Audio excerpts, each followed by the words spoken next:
Welcome to Coffee and the Bull. Prepare to be amazed in wonderment.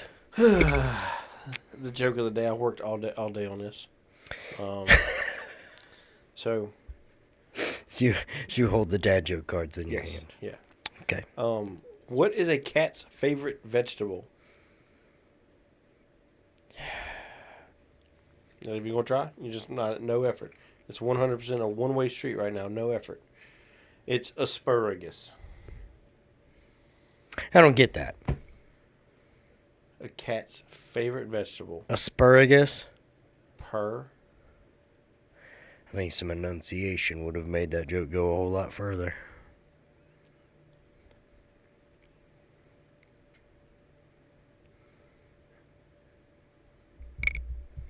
How do you find Will Smith in the snow?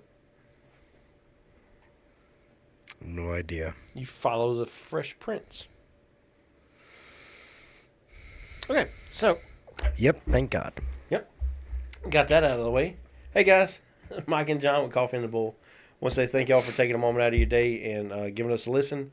Hopefully you get something out of this. If not, still hit the like, subscribe, follow button, do all that stuff. Send us an email, say, hey, guys, y'all are doing an absolutely phenomenal job. Y'all changed my life. Whether we did or didn't, that's fine. It's perfectly fine. We can take some false comments there. But on a different note, today is actually going to be my wife's birthday, so if I don't say it later, happy birthday. So, what's it like to be 21? Right, yeah, she's not 21. Just kidding. She's about to get Girl's those got letters some from years on her. AARP. She's got some years on her. That's all I got to say. Hopefully good not years. That spring chicken no more. I don't know. I'm rambling. Yep. So today we're going to be talking about the title of this episode is going to be "The Shit Show Must Go On." And for those of you who've been with us through the beginning, welcome to the Shit Show was our first episode. And one of the things we talked about in that episode is how there's like an awakening moment. Yep. That we see a lot, mainly with younger cops, as a transition out of the fantasy idea of what they thought law enforcement would be into a more realistic approach. And it, unfortunately it follows something bad happening. It's never 15 people come up to you and say, hey, thank you, you made a difference, and that's never the awakening moment. It's always when you just it's something terrible has happened. Yep. And so that's one of the things that we try to incorporate, and it happens with the examples we gave were in law enforcement, but for a lot of guys it's going to be regardless of what the profession is. It's more of a life approach of hey, this isn't what I signed up for. Right. You're looking around and if you go look at 18-year-old yourself, looking at 38-year-old yourself, you might consider yourself a failure, in your 18-year-old's eyes. And so it's one of those things where it's like, hey, the path that you're on isn't what you laid out, and so it's as you navigate life, it's a moment of, hey, welcome to the shit show. Well, the issue is you don't get a stop once you get to that moment. Right. You don't just get a camp out there.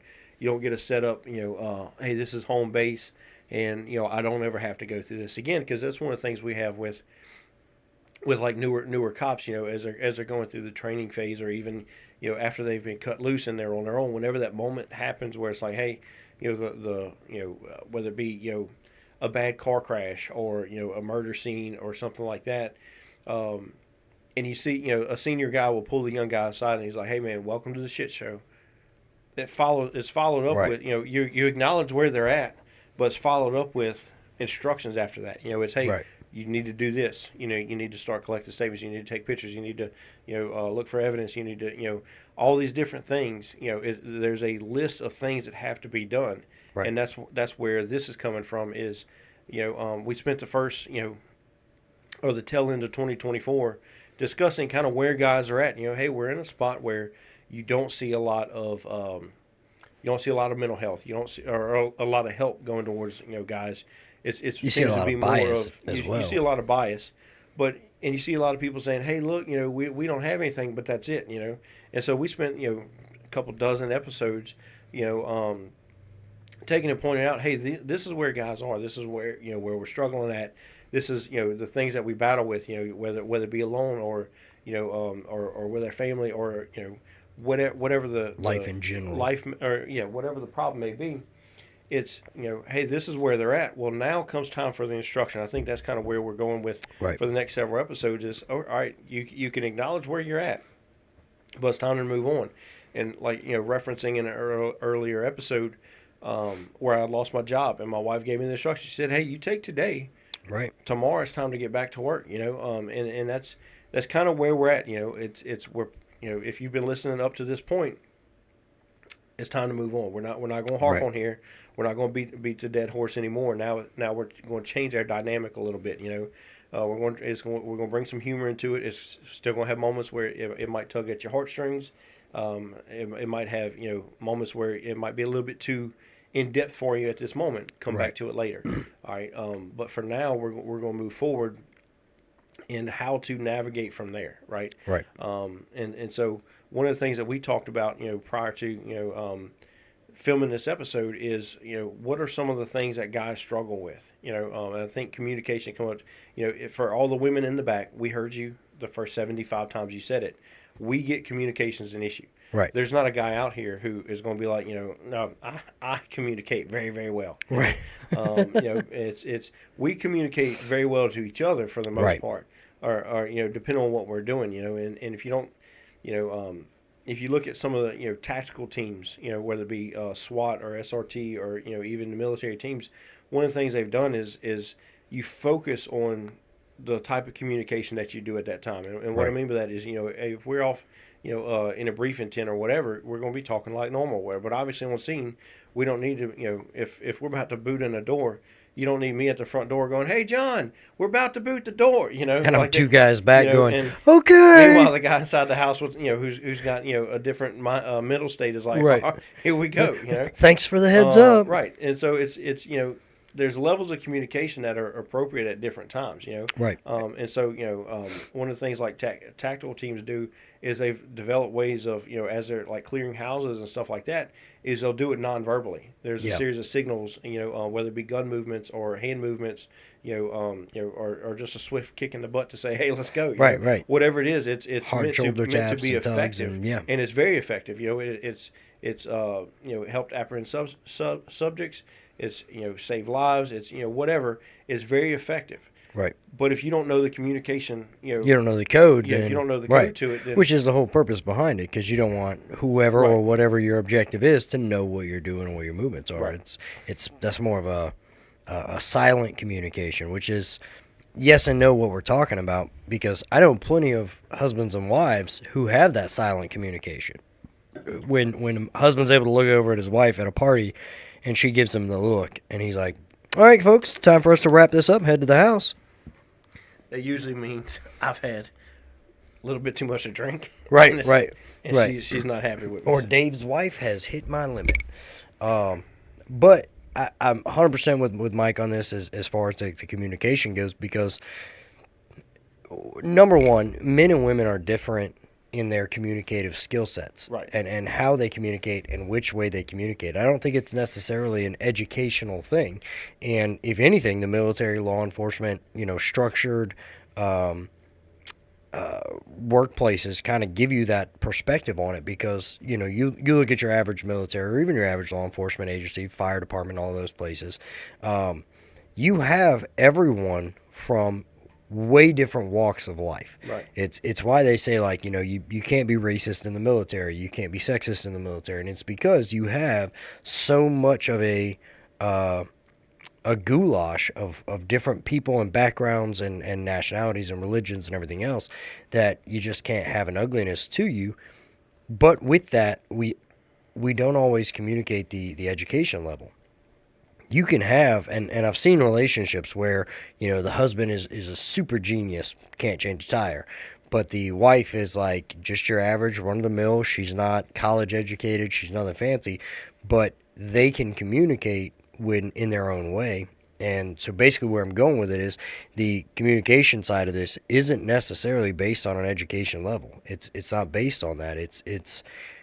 men and women communicate differently. And so we've got to learn as men how we're communicating with our spouses, and our spouses have got to learn some beyond patience, because sometimes patience is not enough for a man. Right. Like, we're going to need a little extra of the thing. Because, like, I know with my parents, my dad's give up slogan was "Yes, dear." And I catch myself, I've caught myself several times in my previous marriages when I just didn't want to hear anymore. Like, "Yes, dear." Like, that's just I don't even want to fight you. I don't want to argue with you, whatever. And to be fair, like, I don't know how a couple, I didn't come into adulthood knowing how couples communicated. My parents wouldn't have conversations Right. in front of us of depth. Now, obviously, they talked in front of us, but anything of serious nature, bills, finances, that sort of stuff, that was all done behind closed doors. They didn't want to have arguments in front of us. They didn't want screaming, yelling matches Right. in front of us. And so I never learned healthy communication between two consenting adults in a marriage or a relationship or anything else. What I had was examples of other couples, like aunts and uncles and grandparents and stuff like that. And so for me, I've learned through the course of many failed relationships that it's not what I'm saying, it's how I'm saying it. And if I approach a situation in an aggressive and ugly manner, that female that I'm speaking with is going to immediately be on defense, because she's like, whoa, whoa, I'm sitting here watching, TV. Why are we attacking me just to see if I'm going to do the dishes or you're going to do the dishes or whatever the case may be? Well, I find that that's an area obviously where a lot of guys struggle. Right, is communication. And before anybody starts sending hate mail that y'all don't send, or emails that they don't send. Right. Before we get into that, it's when you really look at it, every guy out there, we struggle with communication. You may want to act like you don't, but when you get down to it, a lot of people are going to get mad at you, or a lot of people who do get mad at you is because you're not communicating right. And what I mean by that, so my wife, there was a point in time where we went through a hurricane, right? In 2012, we were living in LaPlace, Louisiana, and Hurricane Isaac hit, right? And unfortunately, my truck flooded, that I had at the time, flooded out, and insurance totaled it out. And I remember I had this bright idea, right? Because this was an opportunity as I saw it. An opportunity like no other opportunity has ever been given to a young, 20-something-year-old guy. And it was, I didn't have a truck note at the time. So I'm like, all right, what I can do is take the extra money that I got from the truck, and I can go buy a sports car, right? But not just any sports car. I wanted an old, the old muscle car or whatever, Right. Like I've always been a fan of the 67 Camaros. And, anyway, so the issue came in where there's what I wanted and what I could afford, And so somehow my eye found a 1981 Camaro. Definitely not a 67. A lot of things different in it. Yeah. However, it was still an old sports car. Right. It still had, big motor and 4 tires. Most of the time it had 4 tires. But it still had a motor. It's still loud, and it still went fast. And Right. that was the goal. And I remember I was talking to my wife about it, and I was like, look, this is what I want to do. This is why. And I had if ever there was a case presented that would explain why a dumb decision is actually a smart decision, that was it. Like, I tied in everything, hey, we don't have kids. I don't need to be responsible. I don't need anything reliable. I only live in a mile and a half from work, and all this other stuff. Well, she gave me the response that you would expect, or actually she didn't give me the response. The response I should have got, or that I expected was absolutely not, but then it would be, An argument, there'd be argument, tension, and I'll do what I want, Right. She gave me the ultimate female response. It was, you do what you want. I took that, The same way every man, the same way every with their guy ears out on this there, podcast who are hasn't going to take gone that. through this, Right. It's, all the older guys are like, oh, buddy, don't Right. do it. Run, if you've been run. through it, hey, Right, he's going right. down a road This is gonna that he end poorly. can't come back from. Right. It's not going to work out. They're definitely the smarter sex. They understand Right. things that you just don't grasp right now, dummy. And you'll never win that argument when you're like, you said do it. And then you go, right. well, I didn't mean do it. Well, because she said, hey, do what you want, I took that as go do what you want. Right. And so I called the guy, hey, I'm on the way. And I brought him a check, drove home the car. The car made it home, right? I'll give it that. I don't know how, but it made it home. I think one of the headlights stopped working halfway through. There was a exhaust leak, like all kinds of stuff. I was probably high as a kite from the exhaust fumes by the time I made it to my house. But anyway, that was probably the worst financial decision I ever made in my life. And I'm not exaggerating here. Like I'm literally everything on that car broke. It was like a rabbit, rabbits are fast animals, but they don't run but for like 30 yards. After that, they stop. Most people don't know that. They don't just keep, they're not gazelles. They run fast and then they stop. That's how this car was. It would stop after about 30 yards because something else broke in it. At one point, one of the tires come off, so I fix it, and then later another tire comes off. And so it was just one of the things where it's like, if only she'd have told me don't go do it. Right. Then I wouldn't have a problem. That's how I logged it. For that moment in time, it was well, I asked her. Now she's mad at me because I don't have a car. Well, no, she told me. In a way not to do it. But that's much like the we joke around about it. And a lot of your older guys, we've all been through it. We now know, hey, if a woman says do what you want, it does not mean do what you want. Right. It means you need to start reevaluating what you're going to do because you're going down a road that's going to get you in trouble. In the same way we do that is a welcome to the shit show type reference. But that's also the instructional side of things. When you start getting, because what happens is all your older guys, like we sit back and you should have did this, buddy. Right. Well, where were you in the middle of it? And granted, sometimes people just have to learn from mistakes. But in that same scenario or same instance where every guy had been through that, or every older guy who's been in a lasting relationship has been through that. They knew what those words meant the moment I said it. Right. There's a lot of what guys go through across the board that is universal. It's something that we're all going to touch on, and it's something that we can pass down to the next person. In the same way that a rookie officer can benefit from a seasoned officer. In the military, experience always gets passed down. Right. Unfortunately, it doesn't get passed down enough. Or in the correct manner, in a way that you're going to receive that information. Right. But so, well, before we go off of it, staying on communication for a minute, we get mad at other guys because when I call you and say, hey, how are you doing? You're like, oh, I'm good. Right. There's a message behind that. Most of the time there's a message behind it. It's not that you're doing good. We're just giving an answer the same way a female does. And now we want to get mad because nobody knows what we're doing. Well, we're talking in the same, different language that we get aggravated that causes a lot of issues for us. So I think that's something where we got to start trying to address it a little bit more. Right. Now, the only thing I want to touch on what you put out there was, ladies, when you say do what you want, and he does what he wants, 30 years later, you don't need to keep bringing up that time he did that stupid thing. That's one of the things that drive most men crazy. Is just like I get when I do something, and it's a mistake. And you tell me, when we realize, you knew the whole time, but I realized it was a mistake. Right.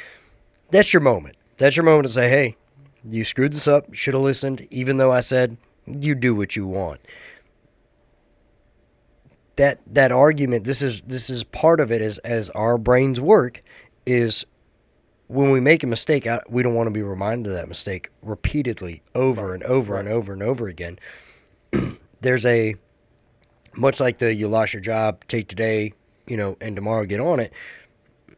Our brains and the way that we work and the way that we heal from it is there's a time for it, a time to heal from that mistake. And sometimes it's something stupid as buying a car.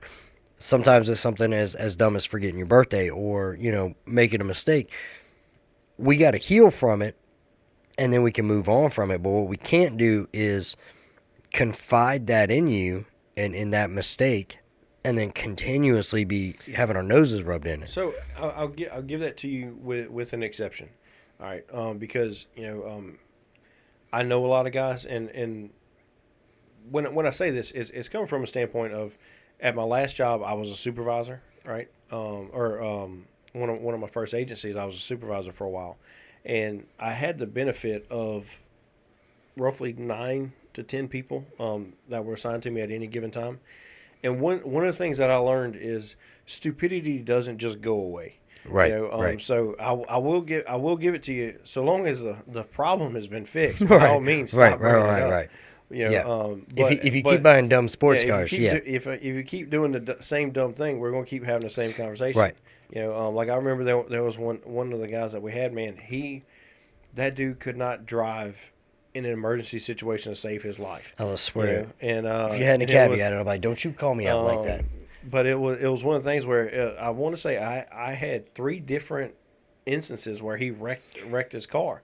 Okay, I know. And I was just sitting there. I was like, we're having the same conversation over and over and over. Right. You cannot do this. And there's like, we addressed everything from the legal things, what you can do in an emergency situation, what you can't do, and all this other stuff. Hey, right. this is how you drive. This is the brake. It's okay to hit the brake pedal. And so it was like, I addressed it every which way I could. And we were having the same conversation every single time. It's like it didn't take hold. So it might have been a communication issue. He might have been thinking, well, I was saying, hey, there's a brake. Make sure you don't hit that thing. I don't know. I don't know. But it's one of the things where communication is a major hang up for people. Yeah. Because we so many times we don't want to. It may be that we don't want to know what's going on, or we don't want to dive in further than the surface words. Yeah.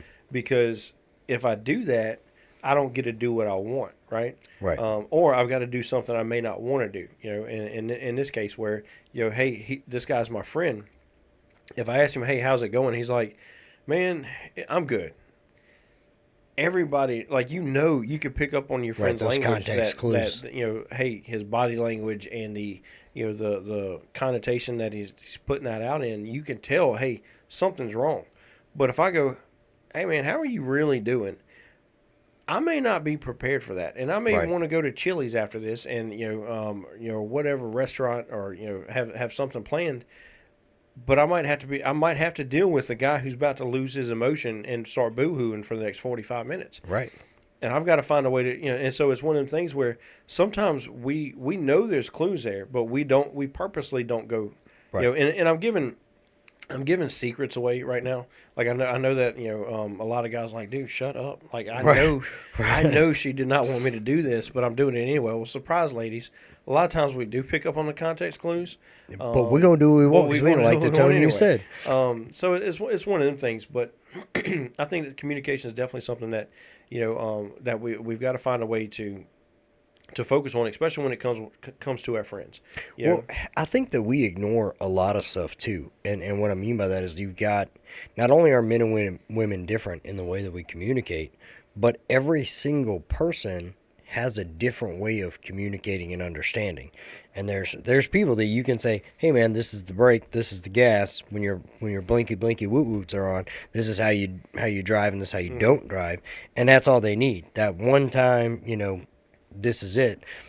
And then there's those other people that you're just like, man, I've explained this 50 different ways from Barney to Einstein, and you're just not connecting the dots here.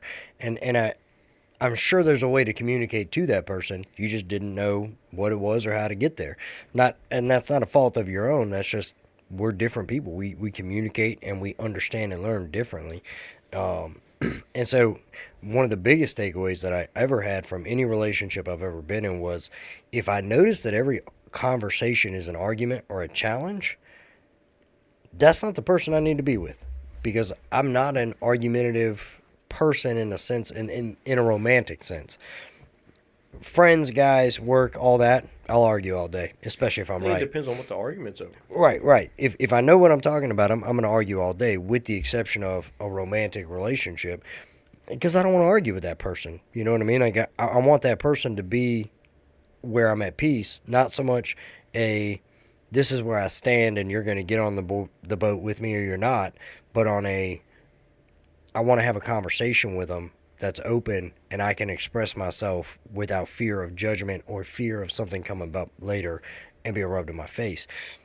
But I also know in conversations, and guys, we know within the first few minutes of talking to somebody, I like this person or I don't like this person. Right. It's an immediate thing. It's just like when, and I don't know if you and your wife have ever dealt with this, but I know that with one of my exes, she would have several people from her past randomly message her through Facebook or Snapchat or whatever, and number one, if she didn't tell me about it, then she already knows that that person's up to no good. But if I found out, or if she did tell me, I would immediately know they're communicating with you on bad pretenses. They're trying to intervene into the relationship. And so, guys, we know that. We pick up on these clues from other men rather quickly. Mm-hmm. For whatever reason, we're blind to women when we're having conversations with them, those context clues. So I think it's a part of human nature that we're like dumb and oblivious to it. Well, I think what the takeaway from that needs to be, we understand what our friends are telling us. Whether you understand that when one of your friends tells you, hey, it's a good day, or you could tell whether they're having a good day. You could tell whether they're having a bad day, or they're distracted, or whatever. When you can pick up on that and you don't dive further in, you're being a bad friend. Let me be clear about that. If you pick up that, hey, your friend is stressed, and that he's got different things going on, he's not carrying on in the conversation like he normally would, right? And you don't take a moment to go a little, because it may be, hey, he's in the middle of a sentence, you're on the phone.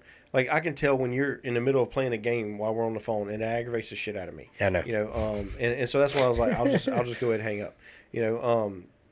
Because sometimes they're distracted, but sometimes they're not distracted by something in front of them. They're distracted with something going on in their brain. Whether it's hey, I've got this bill coming due, or I've got this issue at home. I know we're going to have World War III when I get home. Right.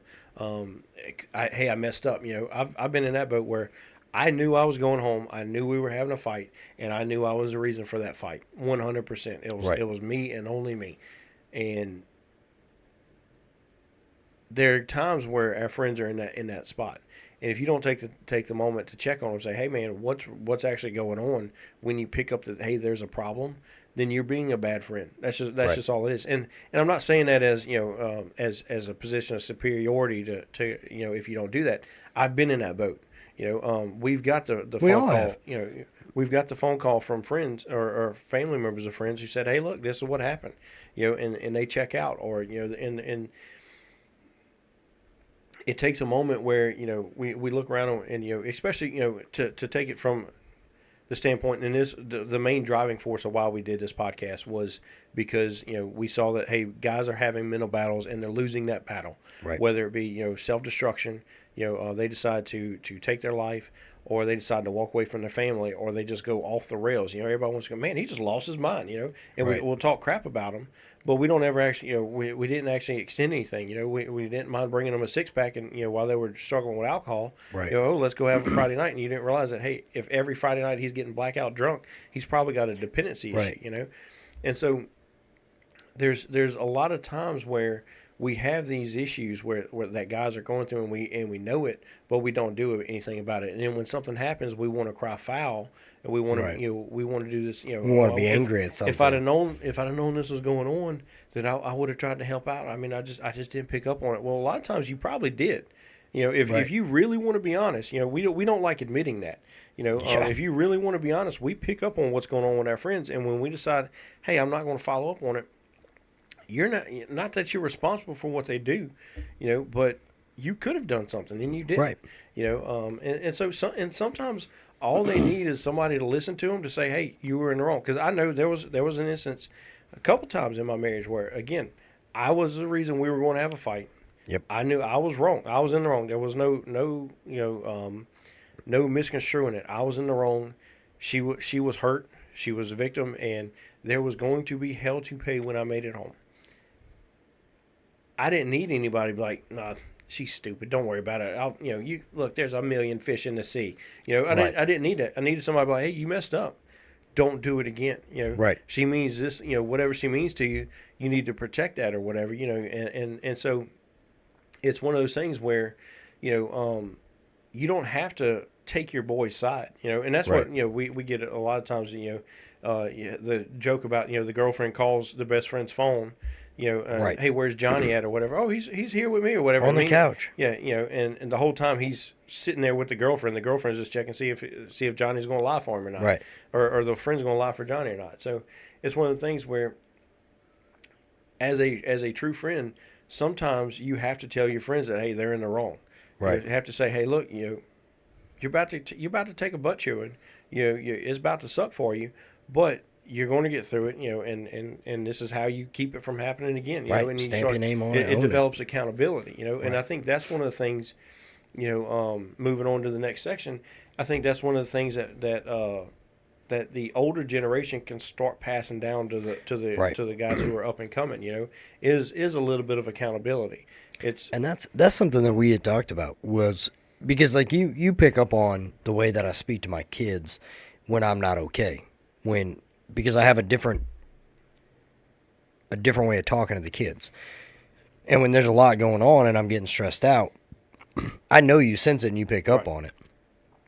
And so two of the things that happened today was I had a lot going on in my brain. I'm on the phone with you. I've got my son in the truck. And he is a good kid. He's not, that rebellious hellmaker, that wants to go out and do all those sorts of craziness. But he can be a handful sometimes. And like I said, I had Mike on the phone. I had him in the truck. I had text messages going like crazy about some issues going on with my son.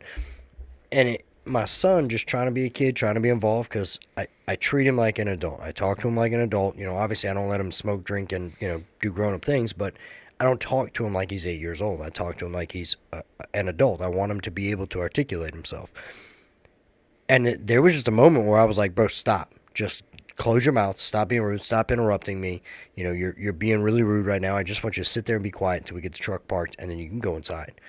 And I knew in that moment that would have been light compared to what my dad would have done had I done the same thing. Thank God they didn't have like phones in the trucks when I was growing up. But it was also a moment where my dad, he probably would have popped me in the back of the head if I had done the things that my son was doing. I try to get away from that. And with him, I try to go that extra step and be like, hey, bro, I'm not mad at you. Understand there's a lot going on around that you don't know about, that you're not a part of. I love you, but you're being rude and you're interrupting, and I need you to stop. Right. And that was enough for him to understand that while he was making a mistake, he wasn't making a mistake to the point that he was actually in trouble. He just needed a little reality, verbally, to say, hey, knock it off. You're pushing too far. Where when I was growing up, that was almost an immediate, like, you're going to get popped, you're going to get, chewed out. Right. Daddy's going to be up your ass whether you like it or not, and it's going to hurt for a while. And so I know as a parent, I try to change with my son, but at the same time, my daughter is tapping on the window, making obnoxious noises while we're outside talking, and getting the dog to get up on the window. And all it took was me slapping the window going, knock it off. I didn't need to follow that up with a conversation. I didn't need to go to my daughter and hold her and tell her it's okay. Because like we discussed, there's times in their lives when they're going to get coddled. They're going to get extra love and extra baby and being told everything's okay, they're pretty, and have a good day. There's times in your child's life where as a dad, we have to say enough's enough. And we have to be that firm hand and that discipline and take it to a level that they're not prepared for, or maybe they haven't experienced yet. But everybody around you, this new age, softer approach to parenting, you're depriving your child of a real life lesson. Right. That your boss is going to walk in and say, you're fired, go home. There's not going to be a basket. There's not going to be a get well soon card. There's not going to be a, hey, are you okay? Right. Or any of that. You just get a Yeah, you're fired. Take it Get on out. the chin. You know, you don't pay your rent or your mortgage or whatever. The landlord or the bank isn't going to come in and say, hey, we're going to give you 6 months. Go ahead and find a new place. No, it's, hey, get your stuff and get Take out. a couple moments and find out who you really are. Right. You know, like it's right. not a Hallmark movie. Right. You Right. don't get that opportunity. You ain't going to win in the end. And so as parents, you know, people on the outside would have seen that as aggressive parenting or whatever. And it's because I believe everyone hyper focuses on things that they can condemn and say, oh, I'm better than them at this. Let me give them my 2 cents. I don't need your 2 cents. But nobody's going to come back later and be like, well, what about those times at night, you know, when your daughter has a nightmare and you're sitting there at 2 a.m. holding her like a baby at 6 years old because she had a nightmare. Or your son comes in at 7:30 in the morning, wakes you up before it was probably like 6:30, but he wakes you up before he's got to get ready for school, and he's like, hey, I got up early, and instead of going and playing video games or watching TV, I just snuggled up with you because I want to spend some extra moment. You know, people aren't going to see that. They're going to see those outlashes and those things. And so it's these moments that we've got to teach our kids that importance of communication, when it's okay to be abrupt and just say, stop. And then there's times where it's like, you got to teach them to read those signs that if I'm repeatedly telling you in a stern voice to knock it off, and now we're at a point where I've got to stop what I'm doing in the middle of the road and get your full attention, he's learning, maybe not directly but indirectly, the context clues of reading his dad to know that, okay, I can hear dad's tone of voice. I can see that dad's hands are busy. And so we've got to, like we've said in many episodes, us as men have got to pass on to these younger generations of men, or who will become men, that communication is okay, feelings are okay, emotions are okay. There's got to be a time and a place for them. But not only is it okay for us to express them, it's okay for us to ask other men about them. You know, obviously you probably don't want to go up to the guy, you know, who rode in on a Harley covered in tattoos, you know, and looks like he's done 10 to 15 in a prison. Are you feeling okay, buddy? But at the same time, he might be the guy you want to go ask. You know, maybe he's having a rough day. I don't know. But we've got to start, you know, pushing that out there to our kids, and especially our sons, that asking for help is not the end of the world. You know, this isn't the 1950s when dad doesn't ask for directions and, you know, he's not lost and he's going to get there. We were lost. They were lost. And that's, again, back to our drive and communication and things of that note. The goal is to change the mold and break the mold for our sons coming up in this world, so that we don't have men that are on either side of that spectrum, where it's, you know, the alpha male, I don't talk about this and I bottle everything up, and then 10 years down the road he's checked out, or the complete opposite, where it's all they do is cry and they're so emotionally broken that they can't succeed at anything because they're expecting somebody to come hold their hand and say, it's okay, little buddy, let me do this for you.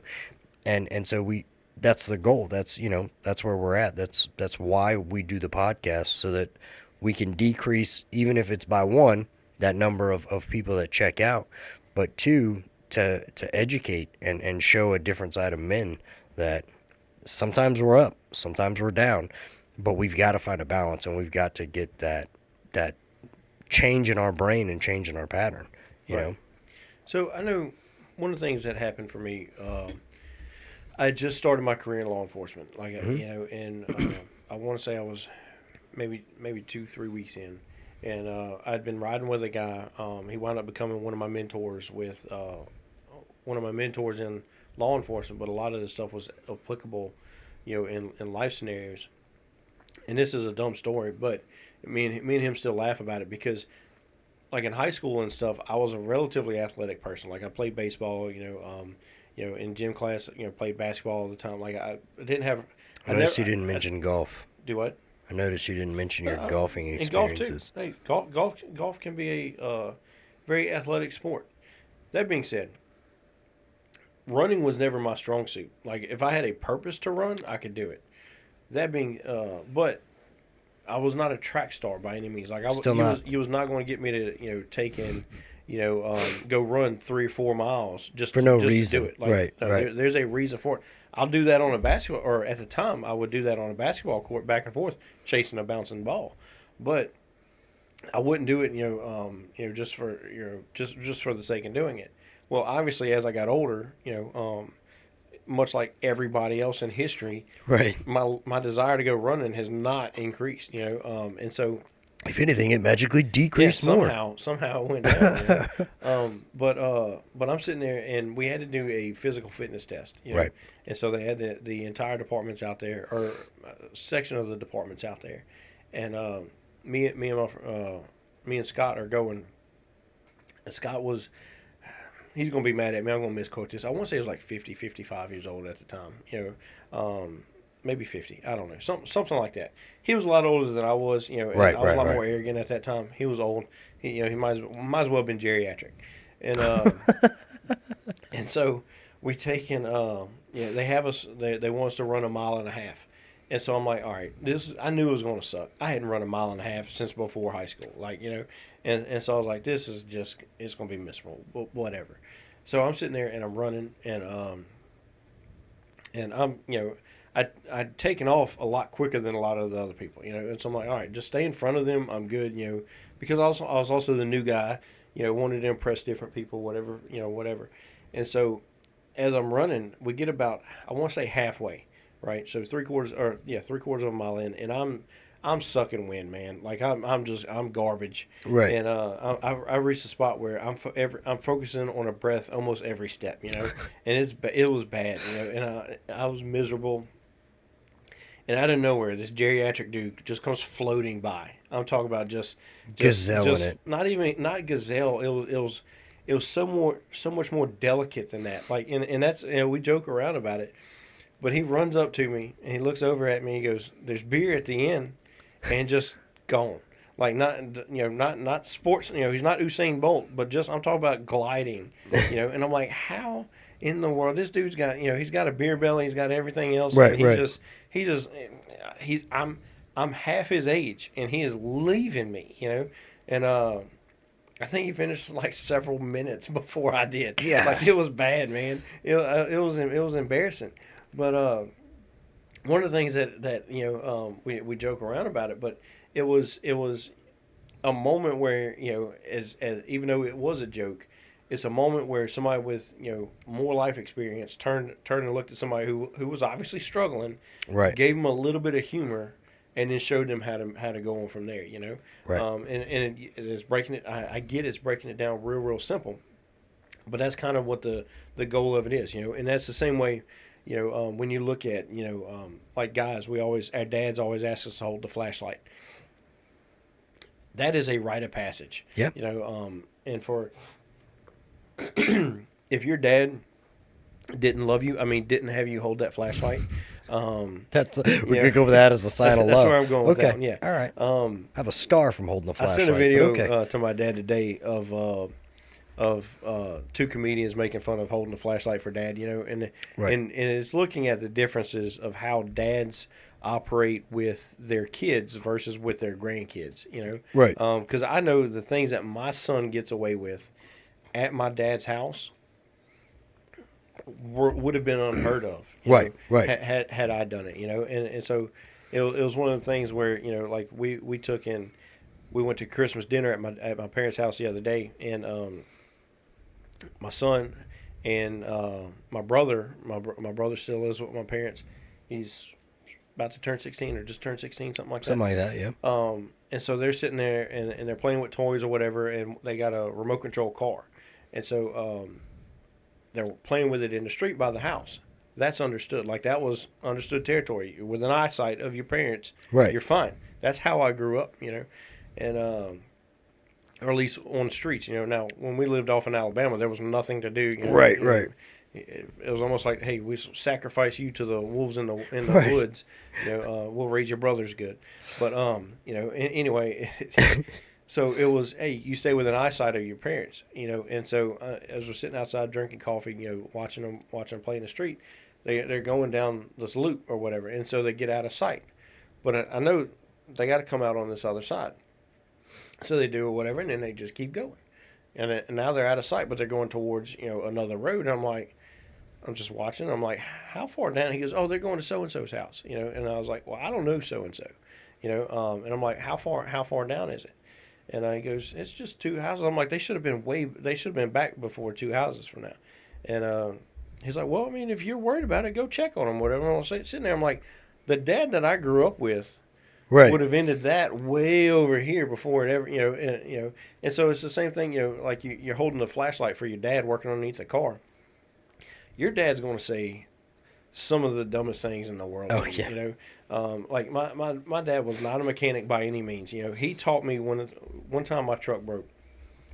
I was 16 years old, and my truck broke down, and he taught me to climb underneath it. He said, just take a hammer and hit the starter. It'll be fine. It'll crank right up or whatever, because that was the issue, was the starter.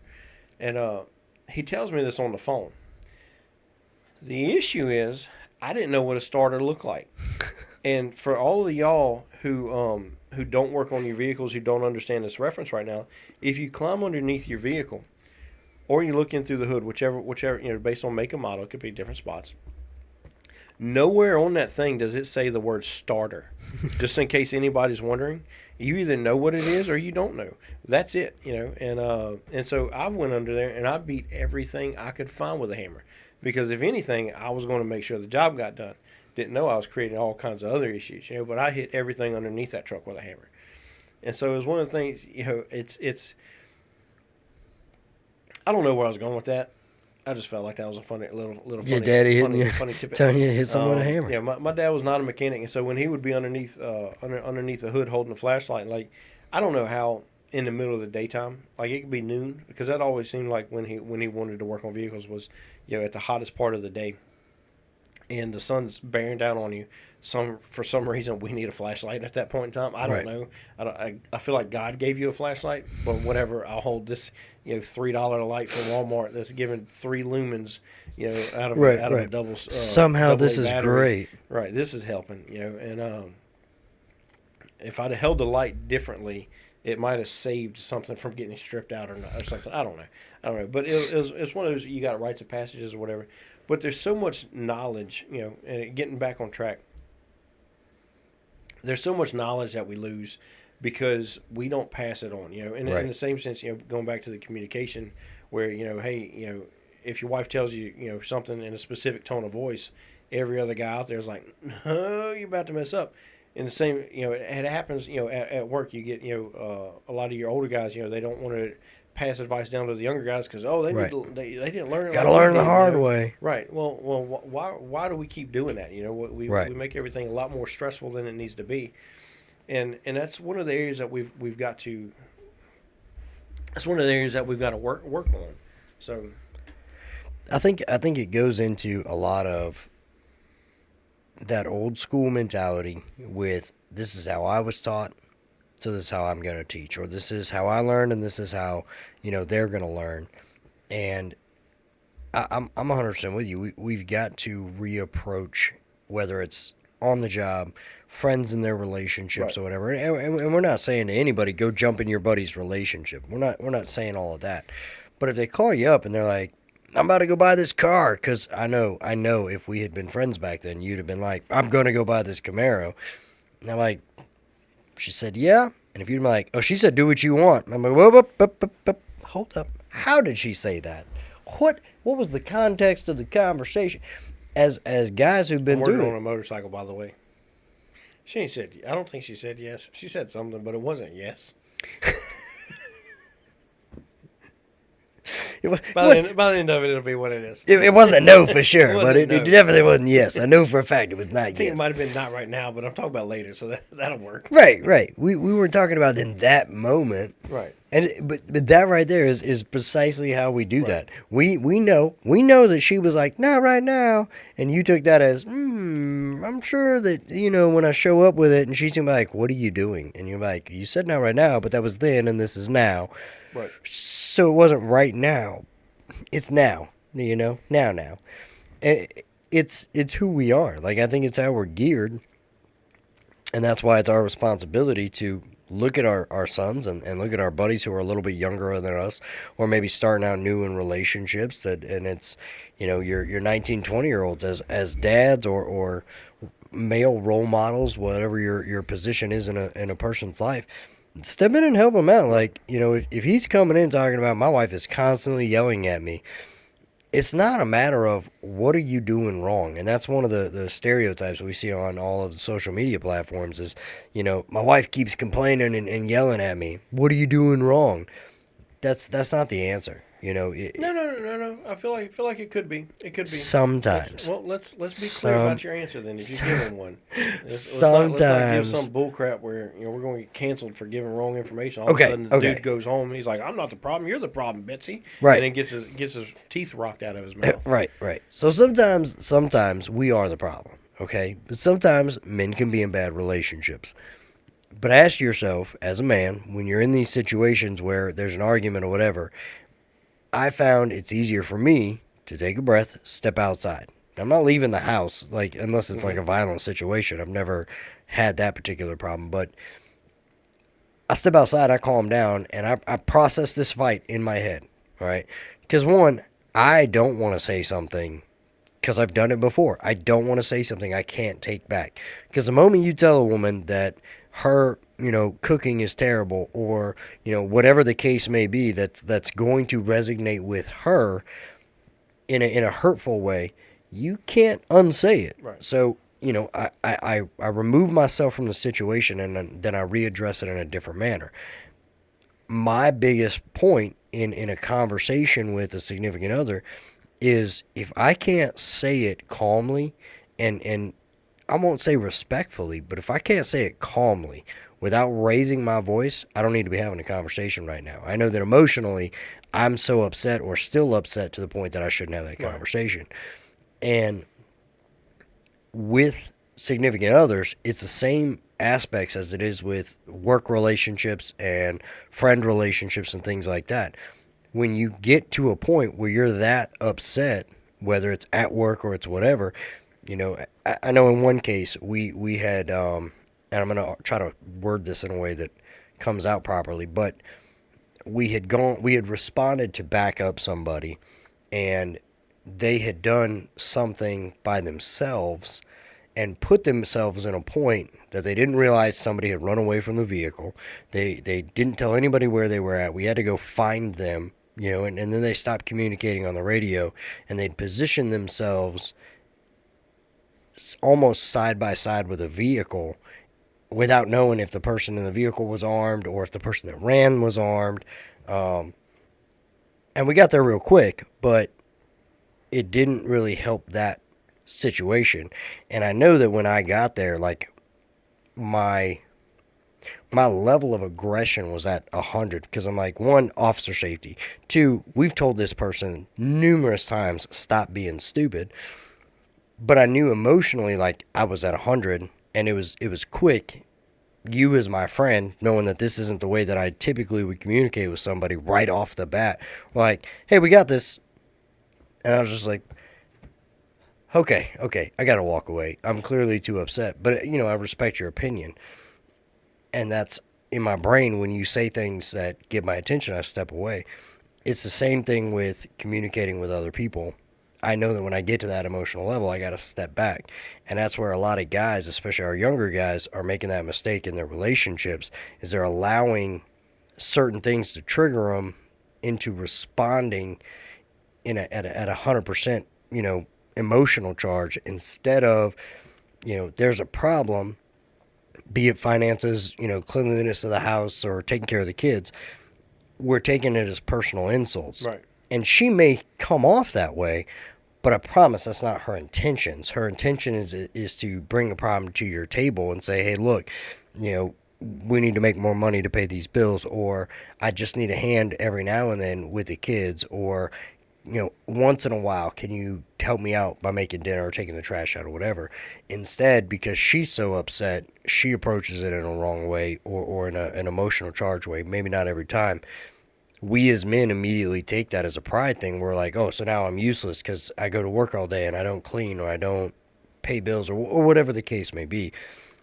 one of the ways that we men can help ourselves with that communication is if you know immediately your feelings are hurt or you need to you feel you need to respond in an outburst or be louder than that person, take that half step back and readdress it when you've calmed down or when you try to see it from her perspective. And that might help with some of our communication conundrums. Well, I think so. The other part of it is, and I'm saying this from a standpoint. One of the things that we fought with early in my marriage is I would go to work. We got married while we were in college, and so I'd go to class, go to work. She would go to class, she would go to work, and I was working night shifts at the time. She was doing a couple other little odd jobs or whatever. Just for the record, everybody, I know I was on my phone. I was turning the heater down. Yeah, he's been burning me out for the last hour. I'm getting toasty up here. But I would go to work, come home, take my dirty clothes, put them in a pile or whatever, go take a shower, go to bed, get up, drink some coffee or make some breakfast, whatever. Put the plates near the sink, then go to work. Well, she was just busy as I was, right? And so we'd come home and we just see, you look and you're like, there's clothes all over dirty clothes all over the place. There's dirty dishes all over the place. The floors haven't been swept, haven't been mopped, haven't been vacuumed. All this is going on, and she would look, and she would start doing a stomp through the house, and you could tell by the footsteps. It was like, all right, here we go, and it's and so I'm like, all right, what's wrong with you? And it's that's where maybe some of you older guys could have been like, hey, that's not how you word that, right. Because when I said, hey, what's wrong with you, that's when it happened. So we wound up having a fight over dishes not being done and house is a mess. We're not taking care of where we're living in and all this other stuff. And then fast forward a couple months, dishes aren't done, laundry's not done, floor's not clean, house is dirty. We have the same argument, right? And that cycle went on all the way up until recently. Like it's a constant thing, right. And it's because you get so distracted. I get, hey, you're distracted and all this other stuff, but at the same time, she's not the only one who can do dishes and laundry and all this other stuff in the house. And so that's one of the things, and it's sometimes we get busy and we don't. I would say we haven't fought about it so much lately. It's just been more of the things, hey, it happened and we fix it. Because we both know we got different stuff going on. We're rebuilding a house. Like you got a lot of stuff going on that's taking time away from doing that. But we also know, hey, it's got to get done. That being said, for the first several years of my marriage, and by several I mean the first decade of my marriage, I just didn't learn. I didn't learn the lesson. But what I also didn't do is I also didn't say, yeah, you're right in the arguments. Instead, it was a fight back and forth, because I was refusing to admit that, that she was wrong or she was right and I was wrong or whatever.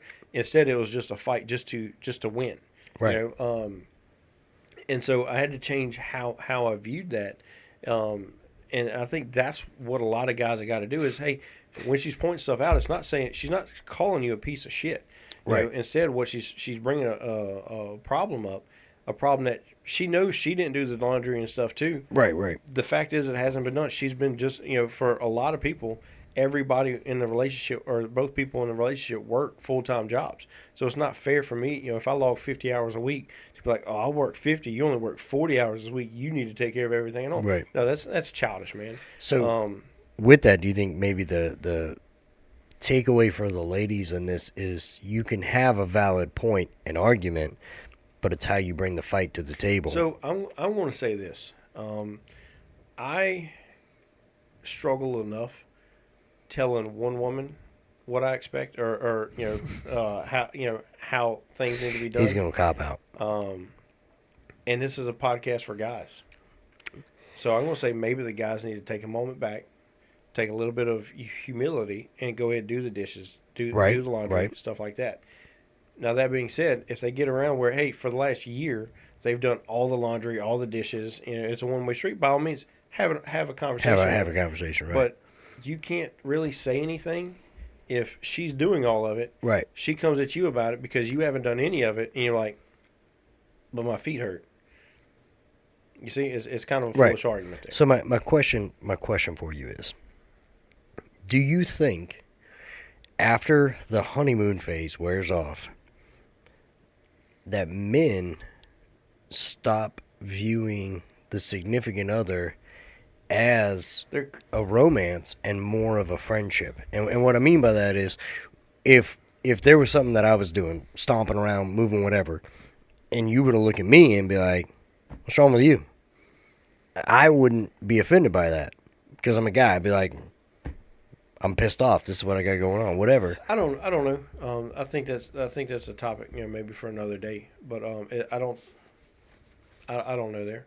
I think a majority, and this is basing it, one off of how I was in the beginning of my marriage, where it lasted, but it wasn't successful in my opinion. Like we fought like cats and dogs. We had moments where it was great, and then we had moments where we were at each other's throats and miserable. Right. So I'm basing it off of that, and I'm basing it off of going to for the last several years going to dozens upon dozens upon dozens upon dozens of houses where husbands and wives who aren't getting divorced, are arguing with each other over dumb things. Right. A lot of it, I'm going to say, is guys need to change how they act or how they respond to things. I'm not saying take a because I'm also somewhat traditional. I believe in I don't believe in that guys should be weak in the house. I believe we are built to be protectors and providers and all this other stuff. So by all means, you have a role to play. But that being said, I cook, things like that. I don't believe in your stereotypical gender roles. Right. But I think a lot of guys take a lazy approach, and if the house is filthy, maybe that's not the time to be playing Call of Duty, for 4 hours, maybe, so it's one of those things. If it's not beneath you to step into the traditional female role and help with the dishes and the laundry and everything else. Give her a helping hand. Right. And again, if you start doing all of it, she's never doing any of it. Have a conversation. Right. Pull the old rope-a-dope. Right. We're not talking about if you did it, every day for a week straight and nothing happened. You're talking about a longevity situation where it's you notice you're the only one going to work a full-time job and cooking dinner and doing the dishes, and you're doing it on a regular basis, and you're not receiving that help in a sense. Right. Yeah. So it's more of a helping hand type thing. So I think that would be for today's episode. The takeaway is going to be work on communication. Take and stop being be a good friend. Take and reach out. Look at those context clues. And take and go deeper to see where your friends are at, and they may say, "Hey, shut up, leave me alone." At that point, hey, you're still their friend. Yep. And for men in relationships, if your immediate reaction to her complaint or her concern, whatever she brings up, is to immediately go into an argumentative standpoint or into a fight or flight situation, take that dial back. Know in your brain that at one point you truly loved, respected, and wanted to be with that person for the rest of your lives. Whether it's a marriage or you're just starting out dating, there's a moment where you care enough about that person that you wanted to be in that position with them. Take a step back. Maybe you heard incorrectly. Maybe, she said something that was a little aggressive. Take that time to step back and be like, hey, let's start this conversation over again. I want to hear what you have to say, but I don't want to be aggressive in that. Can we have a conversation and not an argument? Take that step back, I think that's pretty much what we covered on this one, right? I think so. Be a good friend and be... So one of the things, and this is just kind of when I was growing up, I was, much like every other guy out there, puberty hit, right? Right. And that was signified by the voice change. Hands down, the worst moment of a guy's life. Is going through the voice cracks. It's got a weird squeak to it. Right. And your parents are calling you, say you sound like a squeaky toy.